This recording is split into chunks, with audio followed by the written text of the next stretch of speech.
The Wild Bull by Zoltan Komor. Inspired by Morton Subtonic's piece of electronic music, The Wild Bull. Sun-scorched cobbles, the 1,000 shoulder blades of the devil. Above a narrow street, a hanging bunch of rooster carcasses on a drying line. Red ink drips from their cut throats down to the bypassers' heads. Stray dogs stick their long tongues into dark puddles. Children in raunchy trousers run up and down in the morning hot spell, begging for money on the corners. "For 1 peso, I'll show you what today's bullfight is going to be like," offers a dirty-faced boy to a fat tourist who hands him a coin. "It better be good," he warns the kid, who begins the shadow theater. His small hands dance in the sun, projecting a tiny man and a bull onto a cracked wall. The animal rushes towards the tiny toreador, who tricks the bull and steps aside in the final moment. "I say, I can't believe it. Like it was real." The fat fellow touches the wall with his sausage fingers. "Stop! Don't do it, senor!" shouts the boy, but it is too late. The little shadow bull runs at the groping hand, stabbing its horns deep into the skin. The tourist's scream echoes through the streets. It lights the cigars between the chapped lips in the tavern where sweaty men place their bets and glasses clink. In the nearby arena, the wood benches creak as the first spectators take their seats. The toreador is still at home, standing in front of the mirror, putting on his glittering clothes. He steps into the bedroom and pulls the red blanket from his naked lover. Her milk-white skin lights the shady room. "I'm going to sit in the first row like always," she promises. "Will you give me the bull's testicles?" "You eager little beaver," the toreador smiles and fondles the girl's face. Then he runs out of the room, holding the blanket. Distant trumpets harumph, and fat, rattled senoras arrive. Their gigantic breasts swing left and right, knocking plaster from the walls. Men turn and whistle after them. But then the admirers notice that these aren't real women at all. They are only shadow figures. "Come here, you skunk!" they yell at the dirty-faced boy, who begins to laugh and runs toward the valley with the angry men chasing close behind. "Now this is what I call a running of the bulls," the kid cheers, accidentally knocking over a basket of apples. The boy disappears behind the next corner, but his shadow stays behind, picking up the shadows of the fruits, putting them into the shadow of the basket. The toreador now stands in the middle of the arena, facing the corral's wooden door, shaken by the attacks of the wild animal on the other side. Tears of sweat drip from his mustache to the thirsty ground. He turns aside. He watches his lover as she sends a kiss to him. The kiss turns into a white pigeon in the air. Men in black hats arrive and try to catch the scared bird that flies above their stretching fingers. The bird lands on the toreador's shoulders, but then the trumpet begins to cry, scaring away the bird. It disappears into the sky. A sharp slam shakes the air. The corral door swings open, knocking chunks of plaster from the old arena's walls. The toreador stretches his muscles, and the crowd rumbles. The smoke of the plaster dust subsides. The toreador's mouth hangs open. There is no bull in the corral, only a small, dirty-faced boy. What a joke. He was the one who banged on the door with an old rusty bucket. The crowd begins to laugh, and the toreador tries to join them, but only flustered whimpers leave his throat. The red blanket shakes in his hand. "Senor, I can evoke the beast if you like. It will only cost you 1 peso, cheers the boy, dropping the bucket. He twists his fingers, and a shadow bull appears on the wall. "Here's your enemy, mister. Come quick, or it will run away in fear." The Toreador stands there, ashamed. The red blanket falls into the dust. He looks at the crowd with supplicant eyes, but everyone keeps laughing. Then he stares at his lover. She's the only one who doesn't even smile. She sits with a straight face. Her jaws keep chewing, like she's eating something. What can it be? There's some kind of bloody egg between her fingers. The legs of the Toreador begin to shake. As he looks down, he sees a growing bloodstain on his trousers between his legs. He faints and collapses to the ground. His shadow flies out from under him and moves into the small boy's palm. Cables melt quietly under the girl's soft footsteps as she walks the narrow streets, her white dress and even whiter skin fading into the walls. Suddenly, a hand taps her back. She turns and sees a small beggar boy. The dust on his face is like a shadow.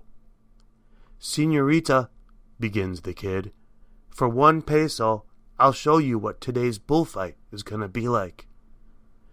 The girl laughs. She tussles the youngster's hair. "Do not bother. I know exactly what it's going to be like," she answers. "It's going to be glorious. You can believe me because I am the Toreador's lover, and he is a real hero who has already defeated 99 bulls. He told me when he conquers this one, he is going to hire a psychic to invoke the ghosts of all 100 bulls just to fight them again." As she leaves, the kid follows her with his angry eyes. As the girl walks away, she suddenly feels a raindrop hitting her shoulder. Then another. Is it going to rain? That would be a real disaster, because the bullfight would then be canceled, and if the bullfight were to be canceled, she couldn't watch her beautiful lover fight his 100th bull. She looks up and realizes that these aren't raindrops. Dead roosters hang above the street on drying lines, the blood dripping from their cut throats. "Oh, my pretty dress!" she hisses, looking at the red dots on her shoulders. Then she hears the boy begin to laugh. The girl continues to walk, the blood dripping on her. Wherever she looks, she sees dead roosters. They are everywhere, hundreds of them, hanging on those strings. More and more tears fall on her. It's a blood rain that slowly paints her dress completely red. The girl finally decides to turn back. She gives the boy a bitter look. He stands there, laughing. "Stop it!" she yells at the kid. The dress and her skin are red now. The girl begins to cry. "I would hurry up a bit if I were you, señorita," says the boy. "They will soon release the bull. I bet that beast is going to like your new dress very much."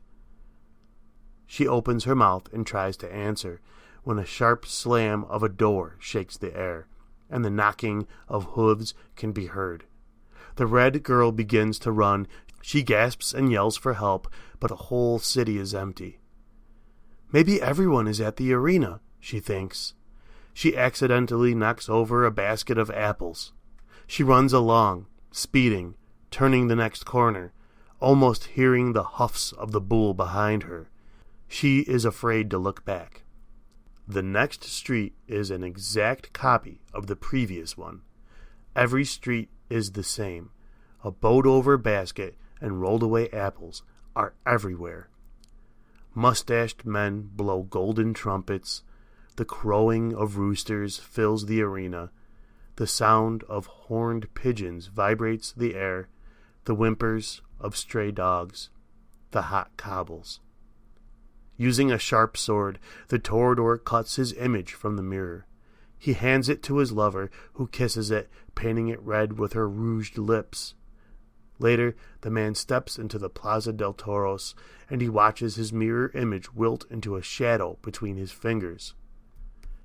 "You aren't going to defeat the bull with that, senor," yells a fuzzy-haired little boy from the crowd. The people around him howl. The walls sweat salty drops onto the lime, the shiny tears of the old building. Young girls tear off their kissing mouths and throw them at the toreador, who mingles the lips with the shadow in his hand. "Toro!" he laughs. The crowd gets excited. They pass around a basket of apples, and everyone takes out one fruit. They begin to chuck them at the toreador, who skillfully sidesteps the flying apples. "Toro! Toro!" he yells, strutting up and down like a shiny rooster, provoking the mass.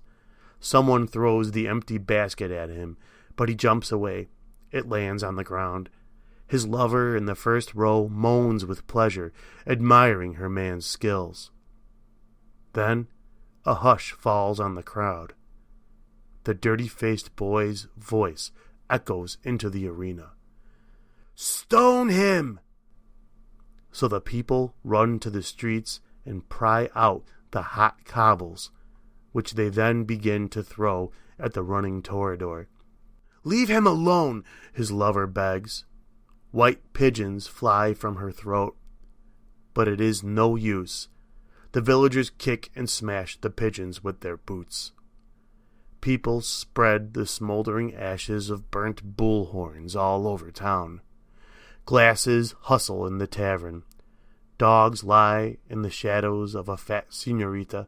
The girl stands in the street, looking up at her dead lover who hangs above the narrow street on a drying line.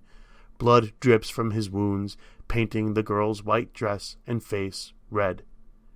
The drops mix with her shiny tears. "See, señorita? It is your fault," yells the boy behind her.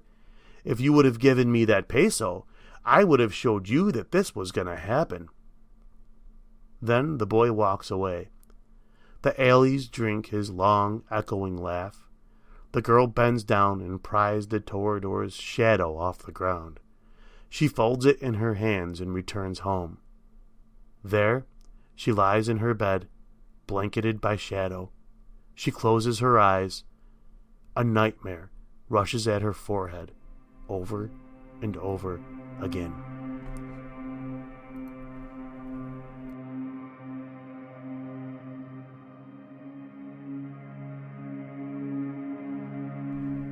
Zoltan Komor lives in Hungary. He writes surreal short stories, which have been published in many literary magazines, including Caliban Online, Drabblecast, The Phantom Drift, Gone Lawn, and Bizarro Central. His first book in English, titled Flamingos in the Ashtray, was released by Burning Bulb Press in 2014. His second collection of stories in English, titled Tumor Gin, was released by Morbid Books, also in 2014.